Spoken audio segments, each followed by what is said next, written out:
Hello friends, this is doctor Vanchana Singh Parihar, PCS officer, MPPSC 2013 batch. So friends, आज का जो हमारा टॉपिक है वो है स्कोप ऑफ पब्लिक एडमिनिस्ट्रेशन, लोक प्रशासन का क्षेत्र या विस्तार। किसी भी विषय का क्षेत्र क्या होता है, अगर हम इस बारे में चर्चा करें तो किसी भी विषय का क्षेत्र का मतलब होता है कि उस विषय की लिमिटेशन क्या है, कहां तक वह विस्तारित है और किसके बाद उसको हमें नहीं देखना है। ठीक है ना। अगर हम सामान्य भाषा में बोले तो किसी भी विषय की जो क्षेत्र है वो उस विषय की परिधि का निर्धारण करती है, वो बताती है कि हाँ, इसके बाहर हमें नहीं जाना है।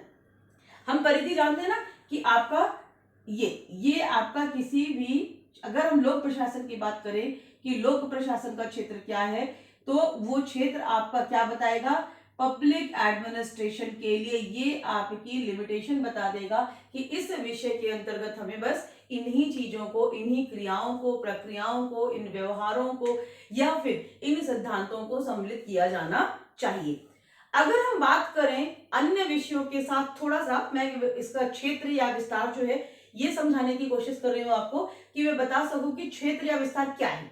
तो क्षेत्र या विस्तार में जैसे आप लोग देखो कि मैथ्स में क्या पढ़ेंगे, स्टैटिस्टिक्स में क्या पढ़ेंगे, कंप्यूटर एप्लीकेशन में हम क्या पढ़ेंगे, हर चीज का जो विषय वस्तु है, कंटेंट है, वो निर्धारित होता है। फिजिक्स में हम क्या पढ़ेंगे, बायोलॉजी में हम क्या पढ़ेंगे, तो ये जो होता है बिल्कुल निर्धारित होता है कि हाँ, ये विषय वस्तु हमारी इस विषय विशेष के लिए है, तो ये उसका क्षेत्र हो जाता है। अब जो कि सामाजिक विज्ञान होते हैं, सामाजिक विज्ञान मानवीय संबंधों का अध्ययन करते हैं, चाहे वो मानव के राजनीतिक संबंध हो, चाहे वो मानव के सामाजिक संबंध हो, चाहे वो मानव के प्रशासनिक संबंध हो, किसी भी आर्थिक संबंध हो, मतलब जितने भी आपके सामाजिक विज्ञान हैं, वो सामाजिक विज्ञान आपके क्या करते हैं, मानवीय संबंधों का, मानवीय व्यवहारों का अध्ययन करते हैं। इसलिए कल नेक्स्ट जो हमारा लास्ट लेक्चर था उसमें हमने लोक प्रशासन की प्रकृति देखी है और वहां पर हमने ये देख लिया था कि यह एक सामाजिक विज्ञान है, यह पूर्ण विज्ञान नहीं है। तो यहां पर जब बात आ रही है कि अब लोक प्रशासन का क्षेत्र क्या होगा, तो बहुत जरूरी हो जाता है इस विषय का क्षेत्र निर्धारण करना। क्यों? क्योंकि यह बिल्कुल नवीन विषय है, बिल्कुल नया है। आपका बिल्कुल नया का मतलब ये नहीं होता है विषय की जो नवीनता या प्राचीनता होती है कि वह विषय कितना पुराना है या कितना नया है, वह डिपेंड करता है कि कितने विषयों के बाद में वो आपका अस्तित्व में आया है। यदि हम लोक प्रशासन प्रक्रिया को बोलें तो जब से मानव सभ्यता है तब से लोक प्रशासन प्रक्रिया के रूप में विद्यमान है। लेकिन जब हम लोक प्रशासन को विषय के रूप में पढ़ते हैं तो लोक प्रशासन एक पृथक विषय के रूप में 1887 में वुडरो विल्सन के द्वारा जब राजनीति प्रशासन द्वैत भाव की अवधारणा दी गई थी अमेरिका में, तो उस समय आपका लोक प्रशासन को राजनीति शास्त्र के एक अंग से पृथक विषय के रूप में पढ़ना प्रारंभ किया गया है। और इससे पहले 1887 से पहले हमारा जो लोक प्रशासन था वह राजनीति शास्त्र का एक अंग हुआ करता था। तो अब पहले क्या है कि वो राजनीति के अंतर्गत पढ़ा जाता था और अब उसको क्या है, हम अलग से पढ़ रहे हैं। जब हम अलग से पढ़ रहे हैं और उसको हम राजनीति, पॉलिटिकल साइंस से हम उसको अलग कर रहे हैं, तो हमें क्या करना है, उसके कार्य क्षेत्र को, उसके विषय वस्तु को भी राजनीति से पृथक करना होगा। हमें ये बताना होगा कि कौन कौन सी एक्टिविटीज, कौन कौन सा बिहेवियर जो है मानवीय संबंधों का, वो राजनीति शास्त्र के अंतर्गत आएगा और कौन कौन सा आपका लोक प्रशासन के अंतर्गत आएगा। तो यही क्षेत्र निर्धारण हमको यहाँ पर करना है। अब इसको समझने के लिए मैं आपको छोटा सा एग्जांपल देना चाहूँ। एग्जांपल यह समझ लीजिए कि मैं सरकार की बात करती हूँ। क्यों? क्योंकि अपन ने क्या बात की कि जब से मानव सभ्यता अस्तित्व में है तब से लोक प्रशासन भी अस्तित्व में है। व्यवहार की दृष्टिकोण से अगर हम व्यवहारिक विषय में देखें तो अब जब व्यवहार के रूप में है, मतलब आपका जो शासन प्रशासन का संचालन था वो शुरू से था। हमें पता भी है कि हड़प्पा सभ्यता की हम बात करें या किसी भी प्रकार के हम प्राचीन जो आपका भारत है वहां पर हम अगर जाते हैं, हम मौर्य काल, मौर्योत्तर काल, कहीं पर भी जाते हैं, हम हर जगह देखेंगे कि शासन प्रशासन का संचालन हो रहा होता है। सरकार नामक चीज जो है या सरकार नामक जो संस्था है वो सदैव से अस्तित्व में थी। अब जब सरकार नामक संस्था आपके अस्तित्व में थी तो हम आज यदि आधुनिक कि मानवीय सभ्यता की बात करें तो उसमें हम देखें तो सरकार या जो शासन होता है, इस शासन के 3 अंग होते हैं। इस के 3 अंग कौन कौन से होते हैं? कार्यपालिका होती है, आपकी विधायिका होती है और आपकी न्यायपालिका होती है। ठीक है ना? आपको यहाँ पर एग्जीक्यूटिव बॉडी, लेजिस्लेटिव बॉडी और जुडिशरी, ये 3 अंग मिलकर सरकार का निर्माण करते हैं।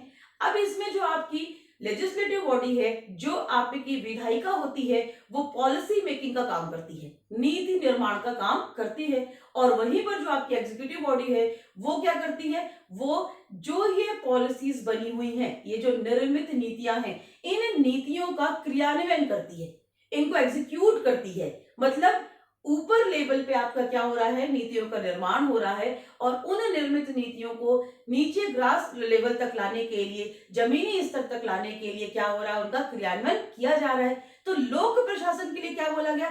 ये बोला गया कि विधायिका जो काम कर रही है नीति निर्माण का, वो राजनीति का काम हो गया, लेकिन जो कार्यपालिका इसको आगे लेके जा रही है, वो आपका प्रशासन का काम हो गया। ठीक है ना? तो यहां पर इस प्रकार की बात हुई कि कार्यपालिका के कार्यों को लोक प्रशासन का क्षेत्र माना गया। लेकिन यहीं पर कुछ और विद्वान हैं, वो बोलते हैं बिल्कुल भी नहीं, नीतियों का निर्माण करना, नियोजन करना भी लोक प्रशासन का कार्य होता है। मतलब फिर वही आपकी बात हो गई कि 2 प्रकार के मत आ गए लोक प्रशासन के क्षेत्र में कि आपका कौन सा कार्य यहां पर होगा। इसके बाद और आगे विद्वान आते हैं, फिर विद्वान क्या बोलते हैं कि नहीं, केवल कार्यपालिका और विधायिका की बस हम बात नहीं करेंगे।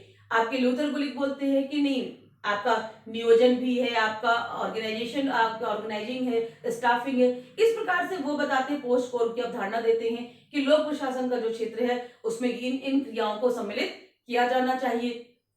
फिर आपके पोकोक की अवधारणा आती है, हेनरी फ्योल आपके बोलते हैं कि इन क्रियाओं का नहीं, इन क्रियाओं का आपका होना चाहिए कि उसमें आपका प्लानिंग हो जाता है, ऑर्गेनाइजिंग हो जाता है, कंट्रोलिंग है, कोऑर्डिनेशन है। तो इस प्रकार से आपकी बात करते हैं। अब उसमें यहाँ पर क्या होता है, जब पोस्टकोर्न की अवधारणा आपके लूथर गुलिक महोदय देते हैं तो उनकी आलोचना होने लगती है और उन्हीं आलोचनाओं में एक महत्वपूर्ण आलोचना होती है आपकी मैरियम के द्वारा। वो बोलती है कि नहीं, जो पोस्टकोर्न की अवधारणा है वो एक तरफी है, अधूरी है। तो उन्होंने फिर एक नई अवधारणा दे दी, इस प्रकार का एक दृष्टिकोण आया। फिर उसके बाद कल हमने प्रकृति में भी देखा था कि एक आपका पारिस्थितिकी दृष्टिकोण आ जाता है। तो क्षेत्र में आपका क्या, चूंकि लोक प्रशासन परिवर्तित परिस्थितियों के अनुसार उसका जो व्यवहार है, उसकी जो क्रियाएं हैं वो बदलती रहती हैं, तो आपका एक नया दृष्टिकोण आ जाता है कि नहीं, परिवर्तित परिस्थितियों के अनुसार लोक प्रशासन का क्षेत्र निर्धारित होना चाहिए। फिर उसके बाद हम देखते हैं कि आपके जो वेलफेयर स्टेट होते हैं उनके बारे में बात आ जाती है कि नहीं, कल्याणकारी राज्य होंगे तो लोक प्रशासन का क्षेत्र ये होगा।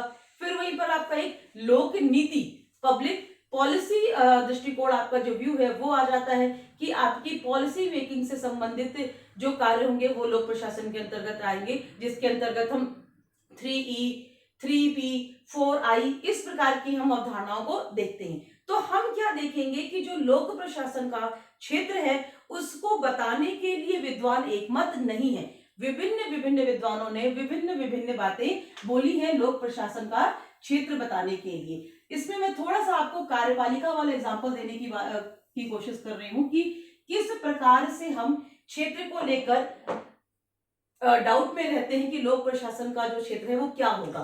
तो संसद, आप देखिएगा, संसद आपकी क्या होती है, आपकी एक राजनीतिक संस्था है जो कि शासन के संचालन के लिए गठित है। भारत की हम बात कर रहे हैं, भारत के परिप्रेक्ष्य में भी थोड़ा उससे आपको समझ में आ जाएगा हर जगह का। तो संसद आपकी क्या, 3 चीजों से मिलकर, 3 अंगों से मिलकर बनती है। आपका प्रेसिडेंट होते हैं, फिर आपका लोकसभा होती है और आपकी राज्यसभा होती है। तो इन 3 चीजों से मिलकर आपकी संसद बनती है। अब इसी में हम बात करें कार्यपालिका की, क्योंकि सबसे बड़ी बात यह है कि कार्यपालिका और व्यवस्थापिका में, कार्यपालिका बस केवल और केवल लोक प्रशासन के अंतर्गत सम्मिलित होगी या कार्यपालिका, व्यवस्थापिका एवं न्यायपालिका सभी अंगों के कार्यों को हम लोक प्रशासन के अंतर्गत सम्मिलित करेंगे। तो यहां पर देखिए, ये आपका, यहां पर मैंने बताया कि यहां पर ये प्रेसिडेंट बैठे हुए हैं, प्रेसिडेंट बैठे हुए हैं। एक तरफ आपके मेंबर ऑफ लोकसभा हो गए, एक तरफ आपके मेंबर ऑफ राज्यसभा हो गए। ठीक है ना? तो तो आपके लोकसभा, राज्यसभा और आपके राष्ट्रपति मिलके हमारे संसद का निर्माण कर रहे हैं। इसमें से आपके ये वाला जो पोर्शन हो गया जिसमें ये तीनों हैं, इसको हमने बोल दिया विधायिका, लेजिस्लेटिव बॉडी, जो कि आपका क्या कर रही है, नीतियों का निर्माण कर रही है। इसी में से आपकी एग्जीक्यूटिव बॉडी निकलती है। आपने संविधान में पढ़ा होगा कि आपका आर्टिकल 74, 75 क्या बताते हैं कि आपका राष्ट्रपति, ठीक है ना, राष्ट्रपति के अधीन में जो आपकी कार्यपालिका होती है वो आपकी प्रधानमंत्री की अध्यक्षता वाली मंत्रिपरिषद। तो वो जो मंत्रिपरिषद है जिसको हम राजनीतिक कार्यपालिका बोलते हैं, उसकी बात अपन यहाँ पर कर रहे हैं कि आपका जो कैबिनेट बन रही है, मंत्रिमंडल बन रहा है, तो वो आपकी किससे बन रही है, मेंबर ऑफ पार्लियामेंट से। मेंबर ऑफ पार्लियामेंट से, चाहे वो आपके लोकसभा के सदस्य हो या राज्यसभा के सदस्य हो, तो वो आपकी बन गई कार्यपालिका में। आपकी पॉलिटिकल जो एग्जीक्यूटिव बॉडी है वो बनी। इसके नीचे पूरा का पूरा प्रशासनिक अमला होता है। प्रशासनिक अमला का मतलब होता है सारे सिविल सर्वेंट जिनकी अपन तैयारी कर रहे हैं और पूरा का पूरा आपका जो प्रशासन का संचालन कर रहा है, हम प्यून तक इसको लेके जाते हैं। तो ये आपका क्या होता है, ये आपका जो एडमिनिस्ट्रेटिव एग्जीक्यूटिव बॉडी है वो होती है, आपकी प्रशासनिक कार्यपालिका होती है। तो अब यहां से आप देखोगे कि ये वाला जो पोर्शन है ये हो गया आपका कार्यपालिका, ठीक है ना। अब बात ये हो रही है कि क्या केवल कार्यपालिका के कार्यों को, इसका जो कार्य है वही लोक प्रशासन के क्षेत्र में आएगा, या फिर इनका भी कार्य और इनका भी कार्य मिला के आपका लोक प्रशासन के क्षेत्र के अंतर्गत आएगा। तो दो दृष्टिकोण आ जाते हैं। एक दृष्टिकोण बोलता है कि केवल और केवल कार्यपालिका के कार्यों को हमें रखना है। दूसरा दृष्टिकोण बोलता है कि नहीं, आपके कार्यपालिका, विधायिका, सरकार के सभी अंगों का जो कार्य है वो आपका लोक प्रशासन के क्षेत्र के अंतर्गत आएगा। तो यहाँ से हमारे दो दृष्टिकोण आ जाते हैं, एक आपका नैरो आ जाता है, एक आपका ब्रॉडर आ जाता है, संकुचित दृष्टिकोण और व्यापक दृष्टिकोण। लेकिन इन्हीं के साथ साथ भी मैंने आपको बताया कि आपका लूथर गुलिक के द्वारा पोस्ट कोर्ब की अवधारणा दे दी जाती है कि नहीं, इतना बस नहीं है, कुछ क्रियाओं को उन्होंने बोला, 7 प्रकार की क्रियाएं हैं, उन क्रियाओं को उन्होंने बोला कि ये लोक प्रशासन के क्षेत्र के अंतर्गत आएगा। फिर वहीं पर आपके हेनरी फ्योल आ जाते हैं, वो बोलते हैं पोकोक की उन्होंने अवधारणा दी, बोला नहीं, उन्होंने बोला कि 5 प्रकार की क्रियाएं आएंगी। फिर उसके बाद जो आपके पोस्ट कोर्ब की आलोचना करती हैं आपकी मरियम महोदय, उन्होंने बोला कि नहीं, इनका जो कार्य उन्होंने एक तरफा बोला है और होना चाहिए। फिर आपकी जो परिस्थितियों के अनुसार प्रशासन के कार्यों का परिवर्तन जो हो रहा है, उस आधार पर आपका पारिस्थितिकीय दृष्टिकोण आ जाता है। फिर उसके बाद हम आगे अगर देखते हैं तो आपके में क्या आ जाता है कि लोक नीति दृष्टिकोण आ जाता है, पब्लिक पॉलिसी व्यू आ जाता है, जिसमें बताया जा रहा है कि नहीं, जो नीति निर्माण है वो किस प्रकार से होता है और वही जो है आपका लोक प्रशासन के क्षेत्र में आएगा। फिर उसके बाद आपका एक कल्याणकारी दृष्टिकोण आ जाता है, जिसमें ये बताया जाता है कि कल्याणकारी राज्य की अवधारणा के अनुसार जो भी आपके वेलफेयर ओरिएंटेड जो भी प्रोग्राम्स होते हैं, जो भी कार्य होते हैं, वो आपके लोक प्रशासन के अंतर्गत आएंगे। इस प्रकार से फिर आपका एक आधुनिक दृष्टिकोण आता है, सभी को कंसाइज करते हुए बताया जाता है कि वर्तमान परिस्थितियों के अनुसार लोक प्रशासन के क्षेत्र के अंतर्गत किस किस को सम्मिलित करना पड़ेगा। तो इस प्रकार से हम देख रहे हैं कि लोक प्रशासन के क्षेत्र के निर्धारण के लिए विभिन्न विभिन्न विद्वानों के बीच में क्या है, विभेदीकरण आ जाता है, सबके बीच में मत विभिन्नता है, वो एक मत नहीं है। तो अब यहाँ पर जब हमको पढ़ना है कि लोक प्रशासन विषय का जो क्षेत्र है वो क्या होगा, तो एक मत ना होने की वजह से हम विभिन्न दृष्टिकोणों का अध्ययन करेंगे। तो अब अपन देखते हैं कि कौन कौन से दृष्टिकोण के अनुसार लोक प्रशासन का क्षेत्र क्या होगा। सो फ्रेंड्स, अब अपन बात कर रहे हैं कि कितने दृष्टिकोण हैं जो लोक प्रशासन के स्कोप या क्षेत्र को निर्धारित करने के लिए अपनी बातें बोल रहे हैं। तो सबसे पहले यहाँ पर देखिए मैंने लिखे हुए हैं संकुचित दृष्टिकोण, व्यापक दृष्टिकोण, पोस्टकोक दृष्टिकोण, पोकोक दृष्टिकोण, पाठ्य विषयक दृष्टिकोण, लोक नीति संबंधी दृष्टिकोण, पारिस्थितिकीय दृष्टिकोण, आपका आधुनिक दृष्टिकोण और लोक कल्याणकारी दृष्टिकोण। तो सामान्य रूप से आपके यही दृष्टिकोण होते हैं। ये प्रत्येक दृष्टिकोण 3 मार्क्स के क्वेश्चन के लिए बहुत इंपॉर्टेंट है। साथ ही साथ आपके जो 5 मार्क्स के हैं उसमें आपका संकुचित और व्यापक एक साथ ही पूछा जा सकता है, अलग अलग नहीं पूछेगा 5 नंबर में। बाकी सारे जो हैं वो 5 मार्क्स में अलग अलग भी पूछे जा सकते हैं। और पूरा का पूरा आपका 11 मार्क्स के क्वेश्चन में पूछा जा सकता है कि लोक प्रशासन के क्षेत्र को समझाइए। ठीक है ना। अब लोक प्रशासन हमारा नवीन विषय है, नवीन विषय अभी अपन ने पूरा देखा। तो जो संकुचित दृष्टिकोण है, जो आपका नैरो पर्सपेक्टिव है, वो बताता है कि केवल और केवल आपके कार्यपालिका एग्जीक्यूटिव बॉडी का जो कार्य होगा वही आपका लोक प्रशासन के अंतर्गत सम्मिलित किया जाएगा। ठीक है ना। क्यों? क्योंकि सबसे पहले आपका राजनीति प्रशासन द्वैत भाव के आधार पर ही लोक प्रशासन को पृथक विषय के रूप में पढ़ने की बात की गई थी। आपको पता ही है कि आपके जो वुडरो विल्सन थे वो अमेरिका में राजनीति शास्त्र के प्रोफेसर हुआ करते थे और उन्होंने ही लोक प्रशासन को एक पृथक विषय के रूप में स्थापित करने का काम किया था। उनके द्वारा स्थापित यह लोक प्रशासन एक पृथक विषय के रूप में धीरे धीरे अपने विभिन्न विपरीत परिस्थितियों का सामना करते हुए, जो कि हम लोक प्रशासन एक विषय के रूप में विकास जब हम पढ़ेंगे तब हम देखेंगे कि किस प्रकार से लोक प्रशासन को अपना अस्तित्व बनाए रखने के लिए विभिन्न परिस्थितियों का सामना करना पड़ा। तो उस समय जब लोक प्रशासन की बात आई तो परंपरागत मान्यता यही है आपकी कि लोक प्रशासन का जो क्षेत्र होगा वो केवल और केवल कार्यपालिका के कार्यों को सम्मिलित किया जाएगा। अब जब केवल और केवल कार्यपालिका के कार्यों को सम्मिलित किया जाएगा तो उसमें दो प्रकार की परिस्थितियां डेवलप होगी। कैसी? एक तो समस्या क्या होगी, क्या यह व्यवहारिक है, और दूसरी यदि हम केवल इतना करते हैं तो इसका फायदा क्या होगा। बहुत सिंपल सी बात है। अगर हम बात करें कि केवल और केवल क्रियान्वयन, केवल और केवल कार्यपालिका के कार्यों को जो राजनीति के द्वारा निर्मित नीतियां हैं उन नीतियों को ग्रास रूट लेवल पे लेकर आना है, आपको जमीनी स्तर पर उसको क्रियान्वित करना है, उतने ही कार्यों को हम लोग प्रशासन के क्षेत्र के अंतर्गत सम्मिलित करेंगे तो एक सबसे अच्छा फायदा क्या होगा? छोटा, सुंदर और टिकाऊ। हमें पता है कि इतना ही कार्य लोक प्रशासन का है तो हम उसी कार्य को बोल देंगे कि ये आपका विषय क्षेत्र हो जाएगा। हम कंटेंट बहुत आराम से डिसाइड कर लेंगे और उसकी विषय वस्तु को बता देंगे। तो ये तो हमको हो जाएगा फायदा। लेकिन समस्या क्या होगी?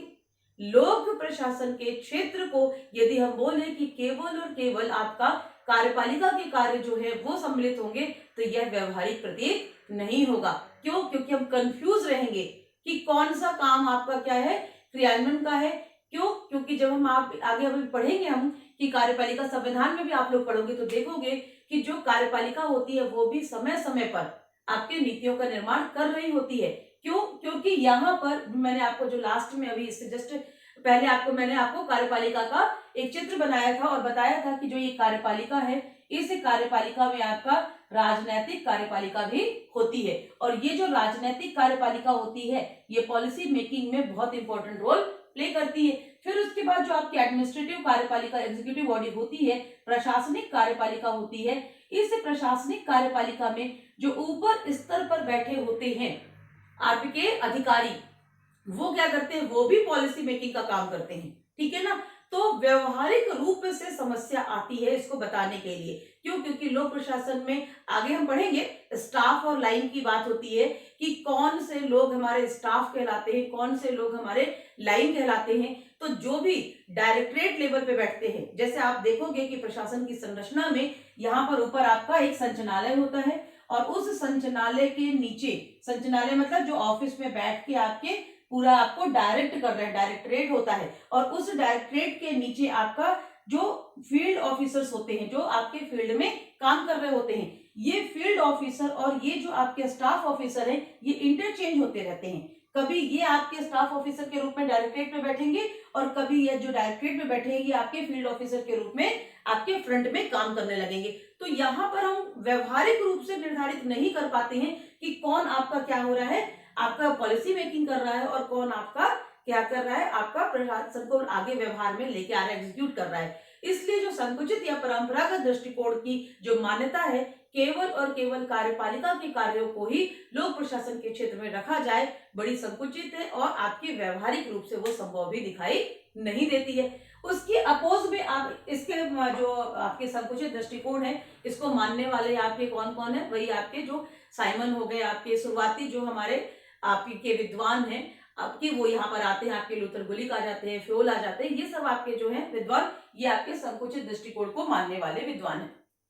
उसके बाद आपका आता है व्यापक दृष्टिकोण, आपका ब्रॉडर व्यू। व्यापक शब्द से ही पता है, ब्रॉड मीनिंग लिया हुआ है। ब्रॉड मीनिंग लिया हुआ है, इसका मतलब क्या है कि नीति निर्माण का कार्य हो, चाहे उसके क्रियान्वयन का कार्य हो, चाहे उसके संरक्षण का कार्य हो, चाहे उसके ऊपर ऑब्जर्वेशन का कार्य हो, पर्यवेक्षण का काम हो, सुपरविजन का काम हो, ये समस्त कार्यों को लोक प्रशासन के क्षेत्र के अंतर्गत सम्मिलित किया जाना चाहिए। क्यों?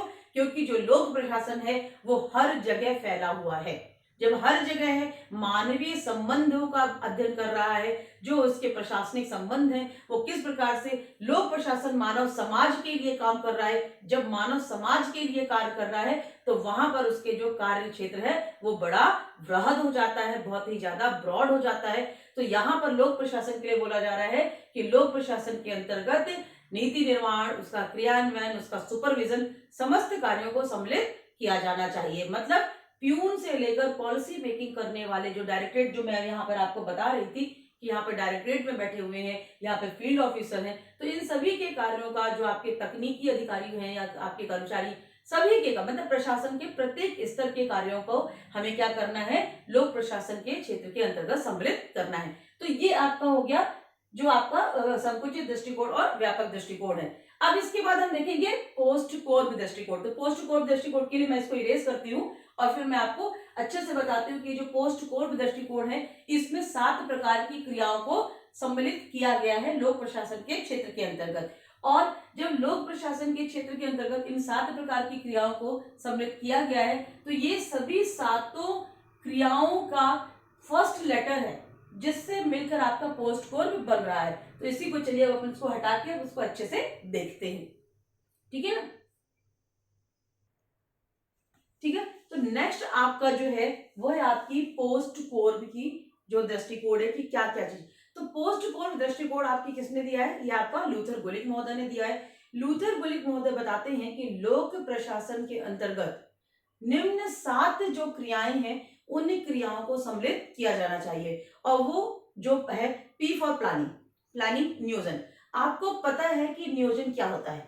अगर हम बात करें कि नियोजन क्या होता है तो बहुत सिंपल सी डेफिनेशन होती है, उपलब्ध संसाधनों का आकलन करके जो भी हमारे पास अवेलेबल रिसोर्सेज हैं, उन जो भी हमारे अवेलेबल रिसोर्सेज हैं, उन रिसोर्सेज के बेस पर हमें आगे क्या करना है, हमें आगे की आपकी पूरी अपनी आगे की पूरी जो योजना है वो बनानी है कि हमको भविष्य में क्या करना है। ये हमारा नियोजन कहलाता है।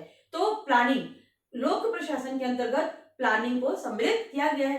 फिर उसके बाद हम बताते हैं ओ फॉर ऑर्गेनाइजिंग। ऑर्गेनाइजिंग मतलब संगठित करना, ठीक है ना? ऑर्गेनाइजेशन का मतलब होता है संगठन और ऑर्गेनाइजिंग का मतलब हो गया संगठित करना। अब यहाँ पर संगठित करने का मतलब कोई संगठन बनाने से नहीं है। यहाँ पर जो आपका ऑर्गेनाइजिंग है वहां पर ये मतलब है कि जिस संगठन में आप काम कर रहे हो उस संगठन में या फिर किसी भी संगठन में लोगों के बीच में संगठित होकर लोगों को संगठित करते हुए उद्देश्यों की पूर्ति करना, लक्ष्य को टारगेट अचीव करना, गोल तक पहुंचना, ये यहाँ पर ऑर्गेनाइजिंग को बोला गया है। फिर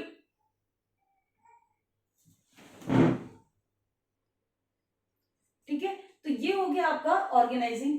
अब उसके बाद है आपका थर्ड स्टाफिंग।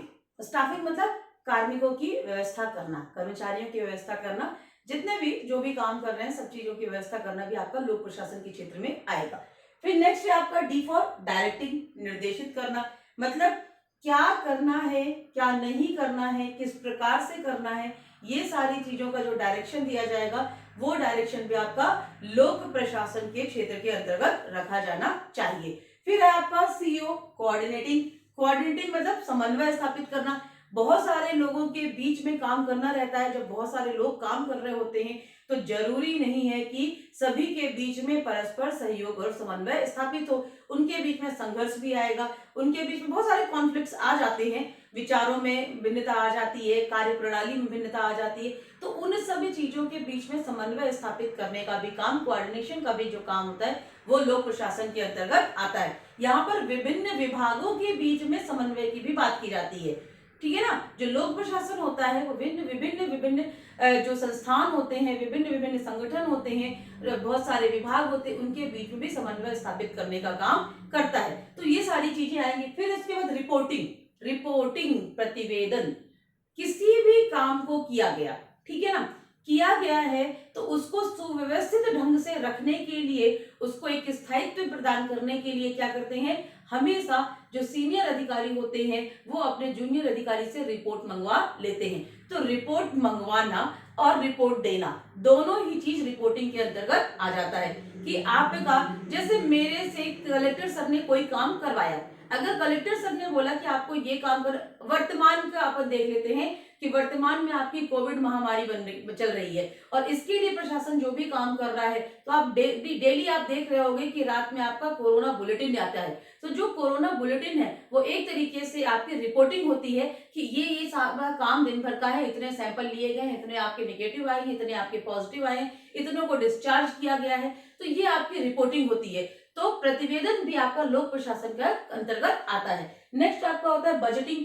बिना वित्त के कोई भी काम नहीं हो सकता है, प्रशासन भी बिना वित्त के संचालित नहीं हो सकता है। तो लोक प्रशासन के अंतर्गत वित्तीय व्यवस्था को भी सम्मिलित किया जाना चाहिए। ये हमारे पोस्ट कोर दृष्टिकोण के अंतर्गत लूथर गुलिक महोदय हमारे बात कर रहे हैं। अब लूथर गुलिक महोदय ने अपने ही, क्योंकि जब लूथर गुलिक महोदय ने पोस्ट कोर की अवधारणा दी तो विभिन्न विद्वानों ने इनकी आलोचना, क्रिटिसाइज करना स्टार्ट कर दिया था और इनके क्रिटिसिज्म के जगह पर ही आपका एक हेनरी फ्योल का पोपोक का सिद्धांत आया था, दृष्टिकोण आया था, जिसमें इन्होंने 7 क्रियाएं बताई थी। पोपोक के अंतर्गत आपके हेनरी फ्योल ने 5 क्रियाएं बताई हैं और 5 जो आपके हैं वो आपका प्लानिंग है, ऑर्गेनाइजिंग है, सी फॉर कमांडिंग, कमांडिंग मतलब आदेश देना, यहाँ पर आपका क्या था, डी फॉर डायरेक्टिंग था, निर्देशित करना, यहाँ पर सी फॉर कमांडिंग है, आदेश दिया जाना, आदेश देना है, फिर कोऑर्डिनेटिंग है और सी आपका कंट्रोलिंग है, यहाँ पर नियंत्रण है, यहाँ पर रिपोर्टिंग बताई गई थी, रिपोर्ट करेंगे, रिपोर्ट करेंगे तो reporting is also a method of controlling, कि हाँ क्या है क्या नहीं है उसके बारे में पूरा का पूरा नियंत्रण स्थापित किया जाता है वरिष्ठ अधिकारियों के द्वारा। आपके जो उनके सबऑर्डिनेट ऑफिसर्स होते हैं या एम्प्लॉइज होते हैं उनके ऊपर एक नियंत्रण स्थापित करने का टूल होता है, एक औजार होता है रिपोर्टिंग। लेकिन यहाँ पर डायरेक्ट इन्होंने पोकोक के अंतर्गत हेनरी फ्योल महोदय ने कंट्रोलिंग को ले आया कि कंट्रोलिंग भी आपकी होनी चाहिए आपके लोक प्रशासन के क्षेत्र के अंतर्गत। इन्हीं आलोचनाओं के तहत आपका अगला जो है पाठ्य विषयक दृष्टिकोण, ये भी आता है। पाठ्य विषयक दृष्टिकोण आए इससे पहले मैं आपको बताऊंगी कि लूथर गुलिक महोदय ने अपने ही दृष्टिकोण में आगे चलकर 1971 में PAR मतलब पब्लिक एडमिनिस्ट्रेशन, आप इसको PAR कहो या फिर आपका पब्लिक एडमिनिस्ट्रेशन रिव्यू, जो आपका प्रकाशित होता है आपका पब्लिक एडमिनिस्ट्रेशन रिव्यू, तो इस रिव्यू में 1971 में अपनी इस पोस्ट कोर्व दृष्टिकोण, इस पोस्ट कोर्व के कॉन्सेप्ट को, इस पोस्ट कोर्व के सिद्धांत में खुद में ही इन्होंने करेक्शन किया। इन्होंने एक नया वर्ड जोड़ा, ई फॉर इवैल्यूएशन। इवैल्यूएशन मतलब क्या हो गया आपका, मूल्यांकन करना, ठीक है ना। तो इन्होंने एक नया लेटर यहाँ पर इवैल्यूएशन, एक नई प्रक्रिया और जोड़ दी पोस्ट कोड में, जो कि आपकी कहां पर जुड़ी, यहां पर आपकी आई और ये बन गई आपकी पोस्ट ई कोर्ब, ये बन गई। ये 1971 में लूथर गुलिक महोदय ने अपने द्वारा ही उन्होंने कहा कि मूल्यांकन को भी लोक प्रशासन के अंतर्गत, उसके क्षेत्र के अंतर्गत सम्मिलित किया जाना चाहिए।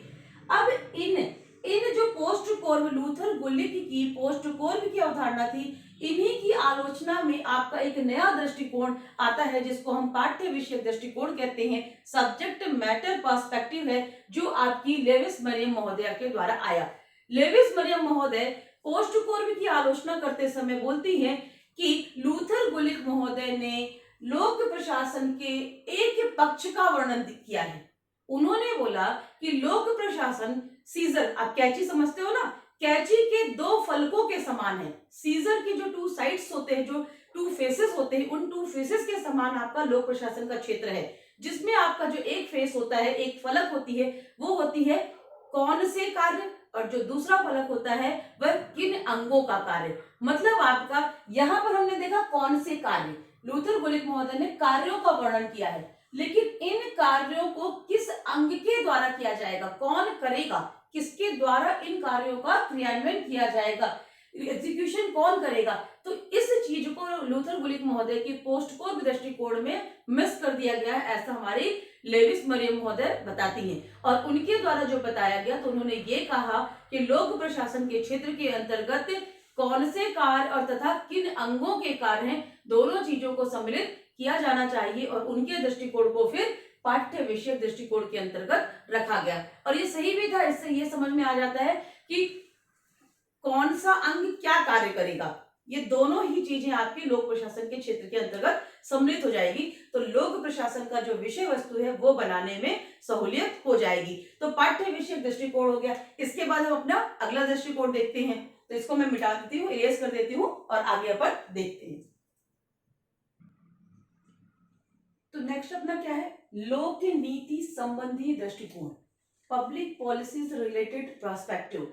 अब जो पब्लिक पॉलिसीज रिलेटेड पर्सपेक्टिव है, ये आपका लोक प्रशासन के क्षेत्र के बारे में क्या बोल रहा है, ये आपके यहाँ पर जो आपके लोक प्रशासन के महान विद्वान हैं एल डी वाइट ने बहुत पहले जब अपनी परिभाषा लोक प्रशासन की बताई थी, तो उन्होंने लोक नीति के क्रियान्वयन से संबंधित ही बताया था। उन्होंने अपनी परिभाषा में कहा था कि लोक प्रशासन को लोक नीतियों के क्रियान्वयन से संबंधित माना जाता है, ठीक है ना। मतलब पब्लिक पॉलिसीज के एग्जीक्यूशन से रिलेटेड उन्होंने पब्लिक एडमिनिस्ट्रेशन को अपनी डेफिनेशन में ही बता दिया था। तो यहीं से आपके लोक प्रशासन के क्षेत्र का जो पब्लिक पॉलिसीज रिलेटेड पर्सपेक्टिव है वो आता है कि लोक नीतियां जो बनती हैं, उन लोक नीतियों के बनाए जाने वाले जो क्षेत्र हैं, उन सभी को विषयों को शामिल किया जाना चाहिए।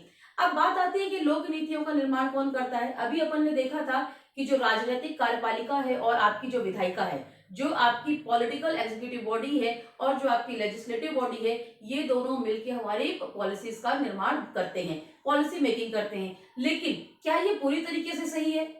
नहीं है, पूरी तरीके से सही नहीं है। क्यों नहीं है?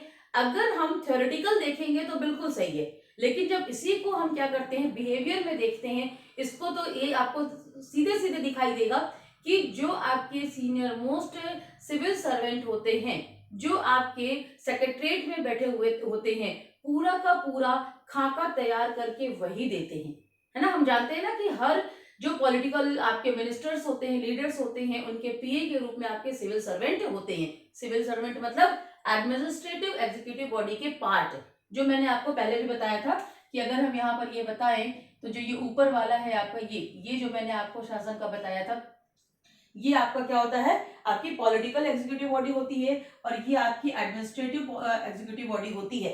तो यहाँ पर आपके जो कैबिनेट मिनिस्टर्स होते हैं, कोई भी मिनिस्टर्स होते हैं, ये जो मिनिस्टर्स होते हैं, इनके पीए के रूप में कौन बैठा होता है, यहाँ पर जो आपके सेक्रेटरीट में है या आपके जो सीनियर मोस्ट ऑफिस जो आपके ऑफिसर्स होते हैं, सिविल सर्वेंट होते हैं, वो पीए के रूप में बैठे होते हैं। और जब वो वहां पर होते हैं, तो जो परमानेंट आपका एडमिनिस्ट्रेशन का पार्ट होता है, सारे डेटाज उन्हीं के पास होते हैं।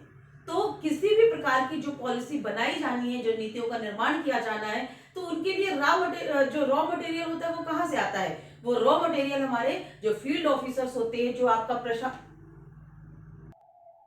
ठीक है ना। तो जो रॉ मटेरियल होता है उनके पास से किसी भी पॉलिसी को बनाने के लिए किस जगह पर किस प्रकार का एजुकेशन है, ये किसे पता है, जो वहां पर एजुकेशन को देख रहा है। आपको बहुत अच्छे से पता है कि प्रत्येक जिले में जो आपके जिला कलेक्टर होते हैं, वो जिला कलेक्टर सभी विभागों के बीच में कोऑर्डिनेटिंग एजेंसी के रूप में काम करते हैं, कड़ी समन्वय की कड़ी होते हैं, कोऑर्डिनेशन का काम करते हैं और विभिन्न विभागों से सारे डेटाज मंगाकर फिर वो क्या करते हैं, शासन के उच्च स्तर पर भेजते हैं। तो जो पॉलिसी मेकिंग होती है, उसके लिए जो रॉ मटेरियल है वो हमको कहाँ पर मिल रहा है, वो हमको आपके फील्ड में मिल रहा है। फील्ड से कलेक्ट करके फिर कहाँ पर वो आपका जाता है, वो आपका जाता है सेक्रेटरीट में। सेक्रेटरीट में उसको कंसाइज कर दिया गया और उसके बाद फिर वो कहाँ पर गया, वो आपका मिनिस्ट्री में गया या मंत्रालय में गया। मंत्रालय में जो आपके जो ओएसडी होते हैं, जो उनका जो जितना भी आपका किसी भी मंत्री का, पॉलिटिकल लीडर का जो भी स्टाफ होता है, उनका जो पर्सनल स्टाफ होगा, जो उनके ओएसडी होते हैं, ये सारे के सारे लोग मिलकर फिर एक खाका बनाते हैं। तो तो जो खाका बनता है उस खाके को फिर क्या रखा जाता है, फिर आपके संसद के समक्ष रखा जाता है और संसद में फिर वो नीति आपकी पास होती है। तो कहा जाए तो ठीक है, पासिंग अथॉरिटी हमें संसद दिखाई दे रही है, इसलिए हम कहते हैं कि जो पब्लिक पॉलिसीज होती हैं वो कौन बनाता है, लेजिस्लेटिव बॉडी बनाती है। लेकिन अगर हम उसको बिहेवियर में देखेंगे तो आपको पता चलेगा कि कहीं ना कहीं सिविल सर्वेंट जो आपका जो एडमिनिस्ट्रेटिव आपकी एग्जीक्यूटिव बॉडी है, प्रशासनिक कार्यपालिका है, उसके द्वारा नीतियों का निर्माण हो रहा है। तो जो इसलिए जो लोक नीति संबंधी दृष्टिकोण है वो ये बोल रहा है कि हम यहाँ पर बाइफरकेट नहीं कर सकते, हम उनको अलग अलग नहीं करते हैं, उनको हम नहीं कर सकते हैं कि लोक नीतियों का निर्माण कौन कर रहा है। इसलिए यहाँ पर लोक नीति दृष्टिकोण कहता है कि नीति निर्माण संबंधी जो कार्य है वो भी आपके लोक प्रशासन के क्षेत्र में सम्मिलित किए जाने चाहिए। अब जब किए जाने चाहिए तो उससे संबंधित बहुत सारे विद्वानों ने अपने व्यू दिए हैं। तो यहाँ पर मैंने 3 व्यू जो आपके 3 मार्कर के लिए इंपॉर्टेंट है आपके एग्जाम्स में, इसलिए मैंने लिख दिया है, क्योंकि 3 मार्कर में सीधे पूछा जा सकता है कि लोक प्रशासन में 3E अवधारणा बताइए, या फिर 4I अवधारणा बताइए, या 3P अवधारणा बताइए। तो ये आपके लोक प्रशासन के क्षेत्र से संबंधित है और वो आपके लोक नीति संबंधित दृष्टिकोण से संबंधित है। 3E आपकी क्या बोल रही है, इफिशिएंसी, इफेक्टिवनेस और इक्विटी। यहाँ पे बताया जा रहा है कि लोक प्रशासन में क्या क्या सम्मिलित होना चाहिए, कार्यकुशलता, प्रभावशीलता और समता। इन सभी चीजों को नीति निर्माण के समय पे ये सारी चीजें ध्यान में रखी जानी चाहिए। फिर वहीं पर आपका 3P की बात आती है, पब्लिक पार्टिसिपेशन। नीति निर्माण में जनता की का सहयोग होना चाहिए, जनता की सहभागिता होनी चाहिए। फिर हम बोल रहे हैं कि आपका जो प्रिडिक्टेबिलिटी है, पूर्वानुमान लगाने की जो क्षमता होती है, हम सोच सकें, जो मैंने आपको बताया था कल, आपके लोक प्रशासन की प्रकृति, हमने लास्ट लेक्चर जो देखा था कि लोक प्रशासन की प्रकृति में लोक प्रशासन कला है या विज्ञान, साइंस है या फिर आर्ट है। तो उसपे हमने क्या कहा था कि भविष्यवाणी करने की क्षमता। तो भविष्यवाणी करने की क्षमता क्या होगी, जब हम प्रिडिक्ट कर सकेंगे, पूर्वानुमान लगा सकेंगे। तो यहाँ पर 3P में आपका है प्रिडिक्टिबिलिटी, पूर्वानुमान की क्षमता।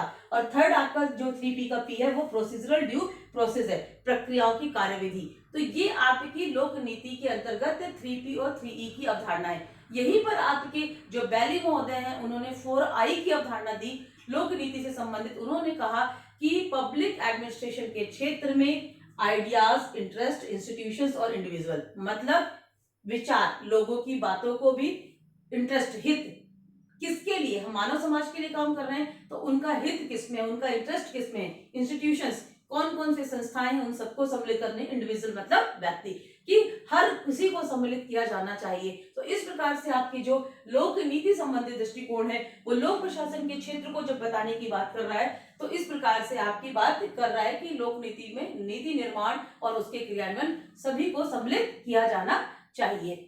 अब अपन बात करेंगे आधुनिक दृष्टिकोण की। तो मैं इसको इरेज कर देती हूँ ताकि बोर्ड अपना खाली हो जाए। ठीक है फ्रेंड्स, तो अब अपना क्या है, आधुनिक दृष्टिकोण।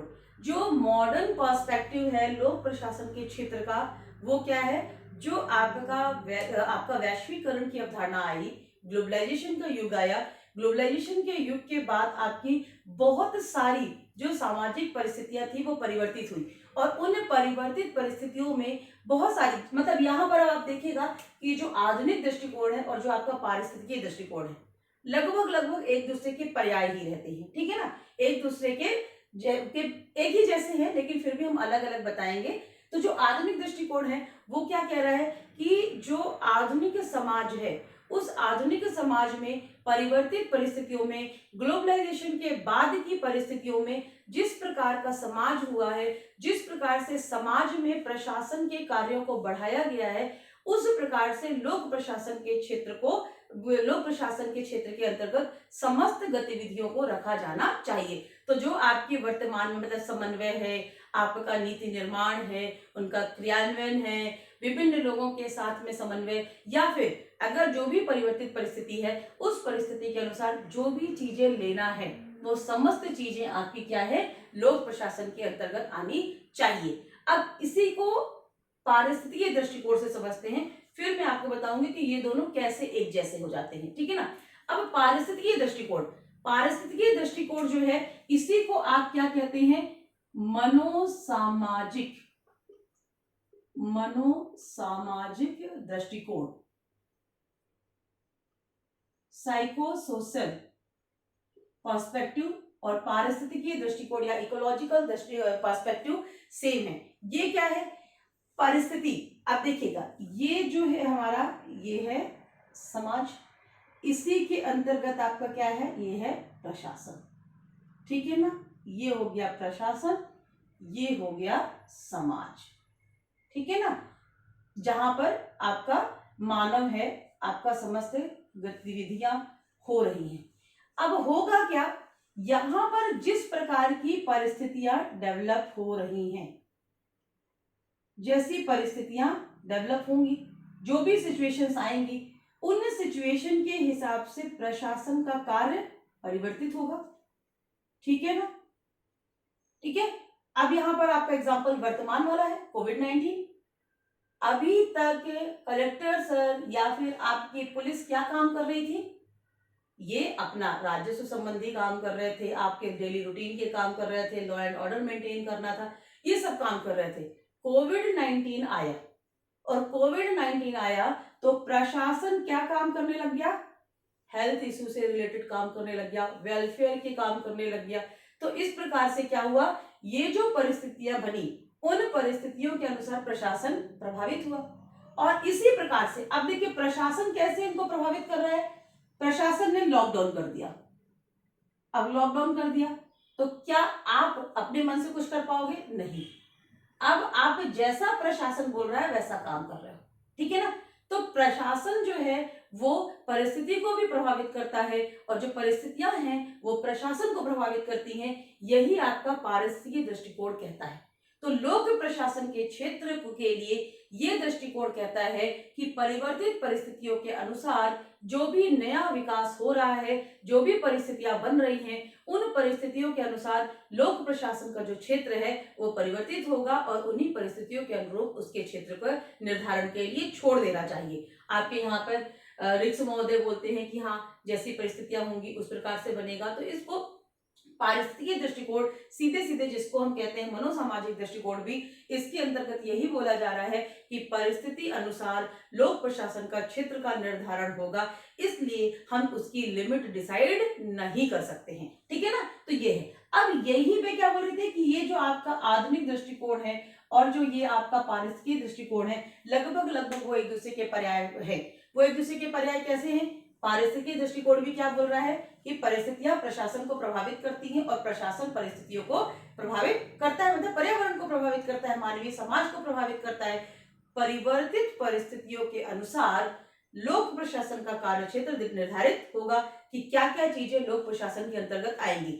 जैसे आप ये बताइए कि सामान्य रूप से आप लोक प्रशासन के क्षेत्र में एनजीओ की भूमिका को नहीं सोच रहे होंगे, लेकिन वर्तमान में क्या हो रहा है? वर्तमान में एनजीओ जो है वो बहुत ज्यादा, जितने भी आपके सिविल सोसाइटीज हैं वो प्रशासन के साथ कंधे से कंधा मिला के काम कर रहे हैं, तो वो भी आपके लोक प्रशासन के क्षेत्र के अंतर्गत आ जाएगा। ठीक है ना? तो ये आपका है पारिस्थितिकीय दृष्टिकोण। इसी प्रकार से जो आधुनिक दृष्टिकोण है, वो जो आपका 1990 के समय पे वैश्वीकरण की अवधारणा आती है, ग्लोबलाइजेशन की बात आती है, एक वैश्विक जो एक मतलब विश्व समुदाय की बात आती है, एक विश्व की बात आती है, तो वहां पर भी जो लोक प्रशासन के विषय क्षेत्र को निर्धारित करने की बात आ रही है, तो ये बोला जा रहा था कि आधुनिक परिस्थितियों के अनुसार, ग्लोबलाइजेशन के बाद जो परिवर्तित परिस्थितियां हैं, उन विचारधाराओं के अनुसार लोक प्रशासन का क्षेत्र जो है वो निर्धारित होगा। तो इसलिए हम बोलते हैं कि आधुनिक दृष्टिकोण और पारिस्थितिकी दृष्टिकोण लगभग लगभग एक जैसे हो जाते हैं। अब उसके बाद है आपका लोक कल्याणकारी दृष्टिकोण, वेलफेयर, पब्लिक वेलफेयर पर्सपेक्टिव। लोक कल्याणकारी, मैंने आपको जब नेचर ऑफ पब्लिक एडमिनिस्ट्रेशन बताया था, तो उस समय भी मैंने आपको बताया था कि दो प्रकार के स्टेट्स हमारे पास है। दो प्रकार के स्टेट्स कैसे होते हैं? एक आपका पुलिस स्टेट होता है, नियामकीय राज्य होता है, और दूसरा आपका क्या होता है? वेलफेयर स्टेट होता है, कल्याणकारी राज्य होता है। तो जिस प्रकार का राज्य होगा उस प्रकार का प्रशासन वहां पर होगा। सिंपल सी बात है, ये हम भी जानते हैं कि जिस प्रकार का राज्य है उस प्रकार का आपका प्रशासन होगा। हम भारत का एग्जांपल लेके देखते हैं, तो भारत का एग्जांपल लेंगे तो स्वतंत्रता के पहले, है ना, प्री इंडिपेंडेंस की जब हम बात करेंगे, तो उस समय हमारा जो भारत था वो आपका पुलिस स्टेट था, और जब पॉलिस स्टेट था तो उस समय आपका जो प्रशासन का काम था, वो प्रशासन का काम क्या था? रेवेन्यू कलेक्शन था, राजस्व जो आपका कलेक्शन है, रेवेन्यू कलेक्शन था, लॉ एंड ऑर्डर मेंटेन करना था, ठीक है ना। तो इस प्रकार से आपका एक निर्धारित काम था। वहां पर आपका पब्लिक इंटरेस्ट से संबंधित काम पुलिस स्टेट पे हम बात नहीं करते थे, क्योंकि वो सेकेंडरी हो जाया करता था कि आपको सिंचाई व्यवस्था को देखना, ये सब सेकेंडरी हो जाता था। जो प्राइमरी था वो आपका क्या हो जाता था? राजस्व एकत्रित करना है, आपके लॉ एंड ऑर्डर मेंटेन करना है, डिसिप्लिन मेंटेन करना है, तो ये आपके पुलिस स्टेट में हो जाते थे, ठीक है ना। अब जब हम पोस्ट इंडिपेंडेंस की बात करते हैं, हमारा जो स्वतंत्रता के बाद भारत है, तो हमने क्या किया? वेलफेयर स्टेट की अवधारणा अपनाई, ठीक है ना। हमारा जो हो गया स्टेट, वो हो गया हमारा वेलफेयर स्टेट। वेलफेयर स्टेट में क्या हो जाता है? सबसे पहले पब्लिक इंटरेस्ट को ध्यान में दिया जाता है। पब्लिक इंटरेस्ट, जनहित के सारे काम किए जाते हैं। तो यहाँ पर आपका जो पब्लिक एडमिनिस्ट्रेशन है, उसकी जो प्राथमिकता हो जाती है, वो क्या हो जाती है? जन कल्याणकारी नीतियों का निर्माण, जन कल्याणकारी जो निर्मित नीतियां हैं उनका क्रियान्वयन, जनता के लिए ज्यादा से ज्यादा उनके हित में काम किया जाना, आपका सौहार्द बना के रखना। तो इस प्रकार से आपका जो आप लोक कल्याणकारी दृष्टिकोण है, वो भी आप देखोगे कि आधुनिक और पारिस्थितिकी दृष्टिकोण से मिलता जुलता है। जो लोक कल्याणकारी दृष्टिकोण है, वो ये बोल रहा है कि जनता के हित में कल्याणकारी राज्य की अवधारणा के तहत विकासात्मक गतिविधियां, क्योंकि डेवलपिंग कंट्री में आपका डेवलपमेंटल कार्य को कौन करेगा? प्रशासन करेगा। तो विकासात्मक गतिविधियों को जो आपको करना है, ये समस्त कार्य आपके किस में आ जाएंगे? लोक प्रशासन के कार्य क्षेत्र के अंतर्गत आने चाहिए। तो इस प्रकार से हम देख रहे हैं कि लोक प्रशासन के क्षेत्र को अगर देखा जाए, सभी दृष्टिकोण को मिलाते हुए हम देखें, तो आधुनिक दृष्टिकोण, पारिस्थितिकी दृष्टिकोण को हम लेकर बताने की अगर कोशिश करेंगे, तो लोक प्रशासन का क्षेत्र क्या हो जाएगा? संपूर्ण कार्य जिनके द्वारा आपका क्या हो रहा है? प्रशासन कर रही है। मतलब यहाँ पर आप बहुत संक्षिप्त में यदि बताने की कोशिश करेंगे, तो आप ये कह सकते हो समस्त सार्वजनिक कार्य।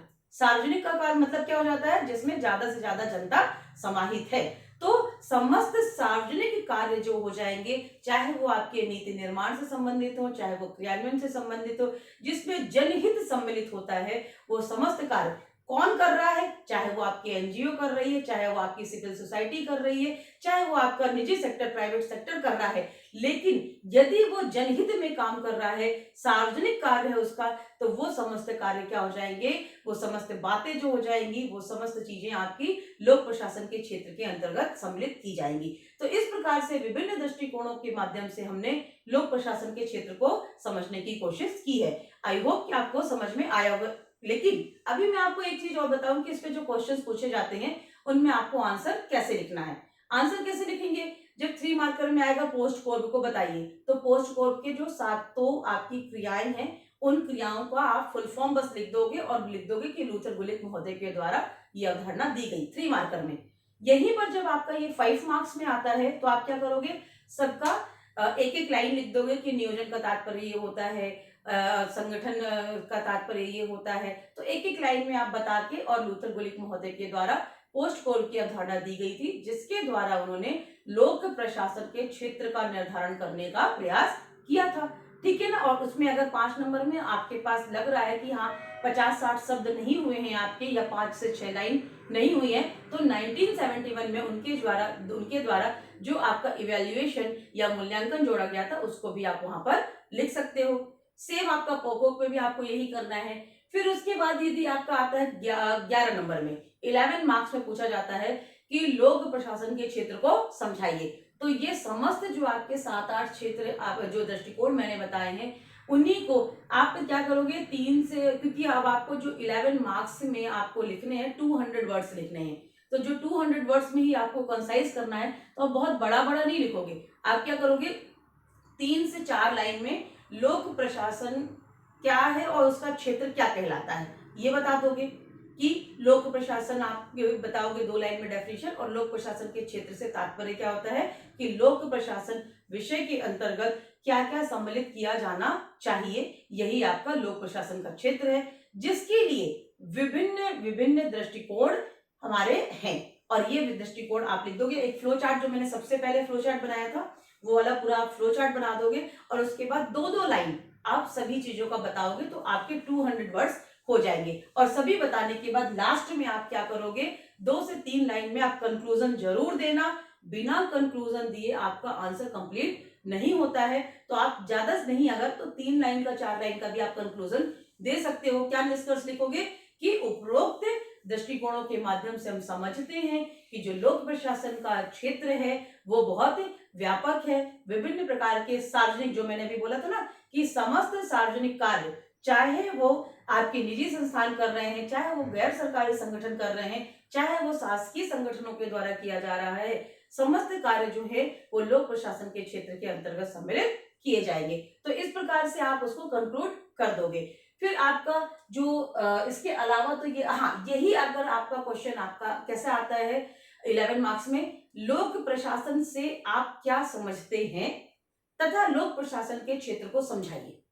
मतलब क्वेश्चन क्या बना रहा है, लोक प्रशासन से आप क्या समझते हैं तथा लोक प्रशासन के क्षेत्र को समझाइए। अगर ऐसा आ रहा है इसका मतलब है कि 5 मार्क्स में वो चाहता है लोक प्रशासन से आप क्या समझते हैं। तो आपको जो शुरुआत का फर्स्ट लेक्चर था आपका कि व्हाट इज पब्लिक एडमिनिस्ट्रेशन, तो वहां से आपको लेना है कम से कम 70 शब्द, ठीक है ना। वहां से आपकी पब्लिक एडमिनिस्ट्रेशन से आप क्या समझते हैं, और उसके बाद फिर आपको यहाँ पर अभी आपने क्या 2-2 3-3 लाइन डिस्क्राइब किया था, अब सिंपल सिंपल एक एक लाइन में डिस्क्राइब करते हुए इसको आप कम कर दोगे और आपका आंसर कंप्लीट हो जाएगा।